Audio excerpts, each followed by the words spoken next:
Use of क्या करना है, यूज ऑफ हैव हैज का यूज करना है। किसी भी सब्जेक्ट में हैव हैज, कहां पर हैज लगेगा, कहां पर हैज लगेगा। हैव हैज का अर्थ क्या होता है, पास और रखने के लिए यूज कर रहे हैं। आप पहचान में कि हैव हैज का प्रयोग अनेक अर्थों के लिए होता है। किसके लिए होता है, अनेक अर्थों के लिए। लेकिन इसके अनेक अर्थों में एक अर्थ होता है रखना।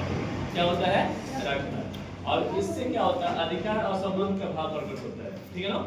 इससे क्या होता है, हैव हैज के लिए एक क्या होता है, अधिकार और संबंध का भाव प्रकट करने के लिए होता है। ठीक है ना। इसके बनाने के नियम का रूल ऑफ मेकिंग, सब्जेक्ट के बाद हैव हैज लगाते हैं, उसके बाद का पहला रूप या वर्ब लगाते हैं ऑब्जेक्ट। जैसे मान लीजिए मेरे पास एक कार है, आई हैव ए कार। आप ये ध्यान देना है कि किन सब्जेक्ट के साथ हैव हैज का प्रयोग है। देखिए सब्जेक्ट अगर सिंगुलर रहता है और वो थर्ड पर्सन रहता है तो उसके साथ हम हैज का प्रयोग करेंगे। जैसे ही, सी या ने, ठीक है ना, ये इट, इन सब के साथ हम हैज का यूज करते हैं।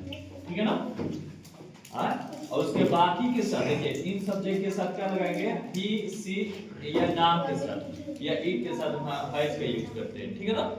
ठीक है ना। हैज का अर्थ दो चीज होता है, एक रखना होता है, एक पास के लिए होता है। जैसे मान लीजिए कि मेरे पास एक कार है, आई हैव ए कार है, हम लोगों के पास एक कलम है, वी हैव ए पेन। फिर नीचे कर रहा है मुझे एक गाय है, तो आई हैव ए काउ लिख सकते हैं। ठीक है ना। बाकी के साथ जैसे वी हो गया, दे हो गया, यू हो गया या दे, उसके बाद इन सब के साथ हम क्या लगाएंगे, हाई पे यूज करेंगे। समझ में आ गया। ठीक है ना।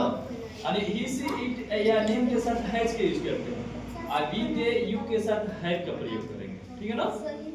अगर सब्जेक्ट सिंगुलर रहता है, वो थर्ड पर्सन रहता है, तो उसके साथ हैज का प्रयोग करेंगे। अगर